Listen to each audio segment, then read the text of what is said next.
ونصلي على رسوله الكريم اما بعد فاعوذ بالله من الشیطان الرجیم بسم اللہ الرحمن الرحیم۔ یہ آیت نمبر 32 ختم ہو رہی ہے، جہاں پر 33 شروع ہو رہی ہے۔ قال یا آدم انبئهم باسمائهم فلما انبأهم باسمائهم قال الم اقل لكم انی اعلم غیب السماوات والارض واعلم ما تبدون وما كنتم تكتمون وَإِذْ قُلْنَا لِلْمَلَائِكَةِ اسْجُدُوا لِآدَمَ فَسَجَدُوا إِلَّا إِبْلِيسَ أَبَى وَاسْتَكْبَرَ وَكَانَ مِنَ الْكَافِرِينَ۔ قال، اللہ تعالیٰ نے فرمایا، یا آدم، اے آدم علیہ السلام، انبئہم، آپ ان کو خبر دیجئے، بِأَسْمَائِهِمْ، ان چیزوں کے ناموں کی۔ فلما انبأہم، پس جب اللہ تعالیٰ نے جب آدم علیہ السلام نے ان کو بتلا دی، خبر دے دی، بِأَسْمَائِهِمْ، ان چیزوں کے نام، قال، تو اللہ تعالیٰ فرمانے لگے، الم اقل لکم، کیا میں نے تم کو نہیں کہا تھا، انی اعلم، کہ بے شک میں عالم جاننے والا ہوں، غیب السماوات، آسمانوں کی غیب کی باتوں کو، غیب کی چیزوں کو، والارض، اور زمین کی غیب کی چیزوں کو، وعالم، اور میں جانتا ہوں، ما، اس چیز کو، تبدون، جس کو تم ظاہر کرتے ہو، وما کنتم تکتمون، اور اس چیز کو جس کو تم چھپاتے ہو۔ وَإِذْ قُلْنَا، اور جب ہم نے کہا، للملائکۃ، فرشتوں سے، اسجدوا، تم سب سجدہ کرو، لآدم، آدم کو، فسجدوا، پس انہوں نے سجدہ کیا، الا، مگر ابلیس نے، ابا، اس نے انکار کیا، واستکبر، اور تکبر کیا، وکان من الکافرین، اور ہو گیا وہ انکار کرنے والوں میں سے۔ تو پچھلی آیت کے اندر اس بات کا بیان تھا کہ اللہ تعالیٰ نے بطور مشورے کے فرشتوں سے پوچھا کہ میں زمین پر اپنا نائب، اپنا خلیفہ بنانا چاہتا ہوں، تو اس پر فرشتوں نے، جیسے ان کو پتہ چلا تھا، وہی کیا کہا کہ آپ ایسی مخلوق پیدا کرنے چاہ رہے ہیں جو زمین پر ناحق فساد مچائے گی، خون ریزی کرے گی۔ تو اللہ تعالیٰ نے فرمایا کہ انی عالم ما لا تعلمون، میں وہ بات جانتا ہوں جس کو تم نہیں جانتے۔ پھر اللہ تعالیٰ نے آدم علیہ السلام کی فضیلت اور منقبت کے لیے جو ہے ان کے سامنے اللہ تعالیٰ نے آدم علیہ السلام کو تمام چیزوں کے نام اور خواص بتلائے۔ فرشتے بھی موجود تھے، فرشتوں کی موجودگی میں سیدنا آدم علیہ السلام کو دنیا کی تمام چیزوں کے نام، یہاں تک کہ جیسے یہ پلیٹ ہے، یہ چمچ ہے، اس طرح کی چیزیں، ہر چیز کے جو ہے وہ نام بتلائے اور ان کا کام، ان کے فوائد بتلائے۔ تو پھر جب پوچھے گئے تو سیدنا آدم علیہ السلام نے بتلا دیے، لیکن جو فرشتے تھے وہ نہ بتلا سکے، اس لیے کہ یہ ایسے ہی ہے جیسے کہ آپ جیومیٹری کی چیزیں جو ہے ایک پڑھے لکھے طالب علم کے سامنے بیان کریں، بتلائیں اس کو، اور جو عام عوام ہے اس کے سامنے بتلائیں کہ یہ مثلث ہے اور یہ مربع ہے، تو جو پڑھا ہوا ہے وہ تو جان جائے گا یہ کیا چیزیں ہیں، یہ زاویہ ہے، یہ فلاں ہے، اس کو تو پتہ چل جائے گا، لیکن جو عام عوام ہے اس کو پتہ نہیں چلے گا۔ آپ اگر بعد میں پوچھیں گے طالب علم بتا دے گا، لیکن وہ عام عوام نہیں بتلا سکے گی۔ تو ایسے ہی ہوا کہ چونکہ اللہ تعالیٰ نے یہ چیزیں فرشتوں کی موجودگی میں سیدنا آدم علیہ السلام کو بتلائیں، تو آدم علیہ السلام کی چونکہ یہ چیزیں ضرورت کی تھیں تو ان کو یہ چیزیں یاد ہو گئی، سمجھ کی تھیں، تو اور فرشتے جو ہے ان کو یاد نہ ہو سکی، تو پوچھنے پر آدم علیہ السلام نے بتلا دیا اور فرشتے نہ بتلا سکے۔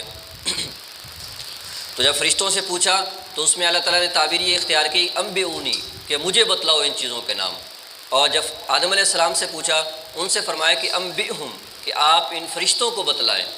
تو یعنی اللہ تعالیٰ نے آدم علیہ السلام کو فرشتوں کا معلم قرار دیا، کہ فرشتوں کا جو ہے استاد قرار دیا۔ یہ بھی آدم علیہ السلام کی جو ہے نا انسان کی فرشتوں پر منقبت اور فضیلت ہے۔ فلما انبأهم باسمائهم، تو جب اللہ تعالیٰ نے سیدنا آدم علیہ السلام نے ان تمام چیزوں کے نام بتلا دیے، تو اللہ تعالیٰ نے فرمایا کہ الم اقل لکم انی عالم غیب السماوات والارض، فرشتوں سے کہا کیا میں نہیں کہتا تھا کہ میں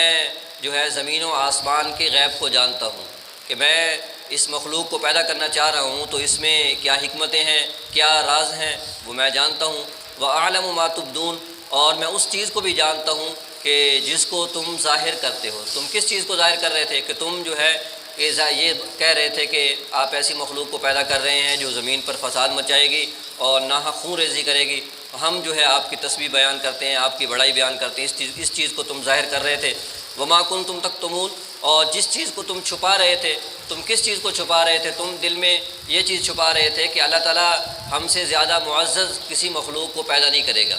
تو اس بات کو تم چھپا رہے تھے کہ ہم زیادہ معزز ہیں، لیکن ایسی بات نہیں ہے۔ تو بہرحال جب اللہ تعالیٰ نے سیدنا آدم علیہ السلام کو پیدا فرما دیا اور پیدا فرما کر جو ہے ان کو یہ فضیلت بھی ظاہر کر دی۔ پھر تمام فرشتوں کے سامنے ظاہری طور پر بھی اللہ تعالیٰ ان کی فضیلت کو ظاہر کرنا چاہ رہے تھے۔ وَإِذْ قُلْنَا لِلْمَلَائِكَةِ اسْجُدُوا لِآدَمَ فَسَجَدُوا إِلَّا إِبْلِيسَ، تو اللہ تعالیٰ نے فرشتوں سے بھی کہا، اور اس وقت جنات تھے آسمانوں پر موجود جیسے ابلیس وغیرہ، ان کو بھی سب کو یہ حکم دیا کہ تم آدم علیہ السلام کو سجدہ کرو۔ تو جو فرشتے تھے وہ تو اللہ تعالیٰ کے حکم کی وجہ سے تعمیل حکم کی خاطر سجدے میں چلے گئے، اور یہ جو سجدہ تھا یہ سجدہ عبادت کے لیے نہیں تھا، یہ سجدہ تعظیم کے لیے تھا۔ سجدہ تعظیمی آپ علیہ الصلوۃ والسلام سے پہلے دیگر شریعتوں کے اندر سجدہ تعظیمی جائز تھا، جیسے کہ سیدنا یوسف علیہ السلام کے قصے میں آپ نے سنا ہوگا، تو سیدنا یوسف علیہ السلام نے خواب دیکھا کہ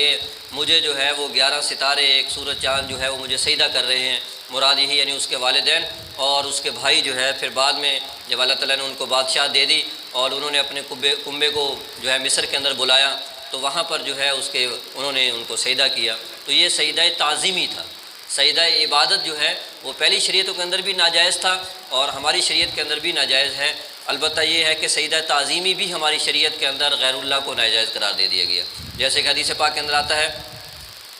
کہ صحابہ کرام نے عرض کیا کہ یا رسول اللہ، یہ کیسر و کسریٰ جو ہے یہ اپنے بادشاہوں کو سجدہ کرتے ہیں، تو ہمارا دل چاہتا ہے کہ ہم بھی آپ کو سجدہ کریں۔ تو آپ علیہ الصلوۃ والسلام نے فرمایا کہ اگر میں اللہ کے علاوہ کسی کے لیے سجدہ تعظیمی کو جائز قرار دیتا تو میں جو ہے بیوی کو، عورت کو حکم کرتا کہ وہ شوہر کو سجدہ کرے، لیکن چونکہ اللہ کے علاوہ کسی اور کے لیے سجدہ کرنا جائز نہیں ہے، تو اس لیے جو ہے تو یہ ہماری شریعت کے اندر جو ہے یہ سجدہ تعظیمی بھی ناجائز ہو گیا۔ تو بہرحال تو اللہ تعالیٰ نے فرشتوں کو جو حکم دیا تھا یہ سجدہ تعظیمی تھا، سیدنا آدم علیہ السلام کی تعظیم جتلانے کے لیے، ان کی بڑائی جتلانے کے لیے اللہ تعالیٰ نے سجدہ کروایا۔ تو تمام فرشتوں نے سجدہ کیا، لیکن ابلیس نے سجدہ کرنے سے انکار کر دیا، واستکبر، اور اس نے تکبر اختیار کیا۔ تو جب اللہ تعالیٰ نے اس سے پوچھا کہ تمہیں لما تسجد، کہ تو نے ایسی مخلوق کو سجدہ کیوں نہیں کیا جس کے بارے میں نے حکم دیا، جس کو میں نے پیدا کیا، تو کہنے لگا کہ انا خیر منہ،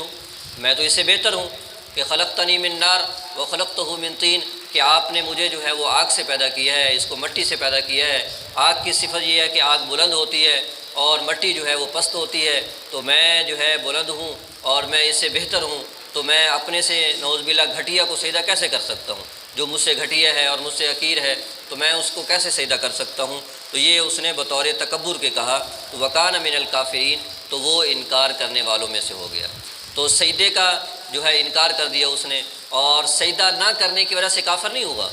کافر جو ہوا ہے وہ اللہ تعالیٰ کے حکم کی مخالفت کی وجہ سے، کہ میں نماز نہیں پڑھتا، اللہ تعالیٰ کیوں مجھے حکم دے رہے ہیں، میں نہیں پڑھتا نماز تو میں سجدہ نہیں کرتا، کیوں، میں بہتر ہوں اس سے۔ تو اللہ تعالیٰ کے حکم کا انکار کر دینے کی وجہ سے آدمی کافر ہو جاتا ہے۔ کوئی آدمی جو ہے اللہ تعالیٰ کے احکامات میں سے کسی ایک حکم کا انکار کر دے کہ میں اس حکم کو نہیں مانتا، اس حکم پر عمل نہیں کرتا، وہ اور ہے، عمل نہ کرنے سے آدمی فاسق ہو جاتا ہے، کافر نہیں ہوتا، گناہ گار ہوتا ہے۔ لیکن اگر کوئی آدمی سرے سے کسی فرض کا انکار کر دے کہ میں اس کو فرض ہی نہیں مانتا، تو لہذا پھر کافر ہو جائے گا۔ تو اسی وجہ سے شیطان جو ہے کافر اور مردود قرار دیا گیا۔ لیکن شیطان ایسا عارف تھا،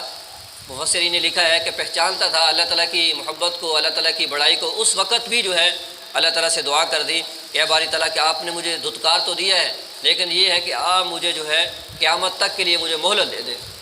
اللہ تعالیٰ نے فرمایا کہ ٹھیک ہے، تجھے مہلت دے دیتا ہوں، قیامت تک جو ہے اس کی یہ دعا بھی اس وقت بھی اللہ تعالیٰ نے قبول کر لی۔ بہرحال اللہ تعالیٰ ہمیں جو ہے اپنے تمام احکامات کی بجاوری نصیب فرمائے۔ کسی شریعت کے ادنا سے ادنا حکم کی انکار کرنا یا اپنے دل کے اندر تکبر لانا، تو یہ شیطانی صفت ہے۔ اللہ تعالیٰ ہمیں اس شیطانی صفت سے محفوظ فرمائے۔